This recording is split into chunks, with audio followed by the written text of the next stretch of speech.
At ngayong araw nga pala ay kami may pupuntahan doon sa birthday yan. Kami ay naimbitahan. Sa sobrang excited nga itong panganay ko, pati pagsuklay ay nakalimutan. Kahit maulan ay aming pinuntahan. Dahil balita ko doon ay may native na ginataan. At ito na nga, dumating na ako dito sa birthday yan. At syempre hinanap ko agad ang hapagkainan. At aking nadatnan ang dalawang matabang nagyayabangan. Tinanong ko nga kung saan ang hapagkainan. At itinuro naman doon daw sa bandang kanan. At ng aking masilayan, abay nako, puro mabibigat sa tiyan. Ito pala naman ay puro merienda pala ang wala pa dito ang panghapunan. Kaya naman konti lang ang aking nilantakan. Dahil pag nasobrahan, hindi na makakakain ng hapunan.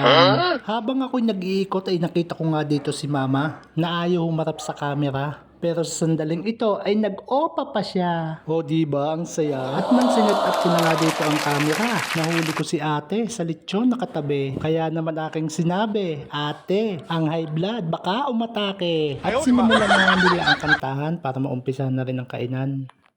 Happy birthday! Tama, ayaw na kanta.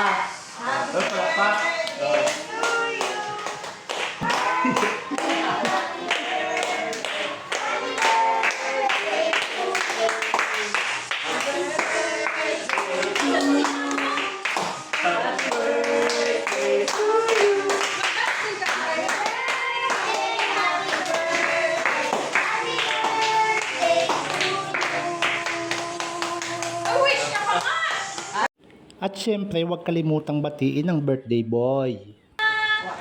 Happy birthday, boy! Thank you. Boy! Happy birthday, boy! At ito na nga, galit-galit lang muna dahil ang papa nyo ay kakain na. Kung mapapansin nyo ay konti pa lang ang bisita dahil yan sa panahon na hindi nakisama. May mga bisita pa naman na pupunta kaya lang ang sabi nila, maghintay-hintay lang muna hanggang ang ulan ay mawala. Dahil daw sa kanila, ang baha ay mula ulo hanggang paa. Kaya naman ang sabi ko, bilis-bilisan nyo dahil mamaya magte-take out na ako. Kanya-kanyang gusto na itong mga alaga ko habang ako nag-iisip pa kung ano ang gusto. Dahil naglalaro sa isip ko kung ano kaya ang ite-take out ko. Carbonara ba o biko? May pansit naman dito. What? At nang matapos na nga akong kumain, ako'y nag-ikot-ikot lang muna dito para matunaw agad ang kinain ko.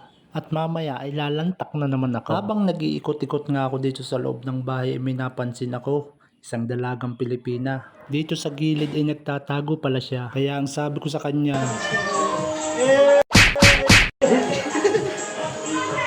at syempre, ito na ang pinakahihintay, ang exciting part. Mapapasyaron ka talaga.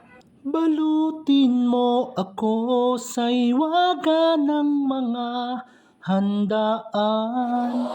Bunutin na ang supot sa bulsa na walang laman. Isupot ang handa hanggang kaya ng iyong tiyan. Hanggang magtae sa dami ng iyong tinek out.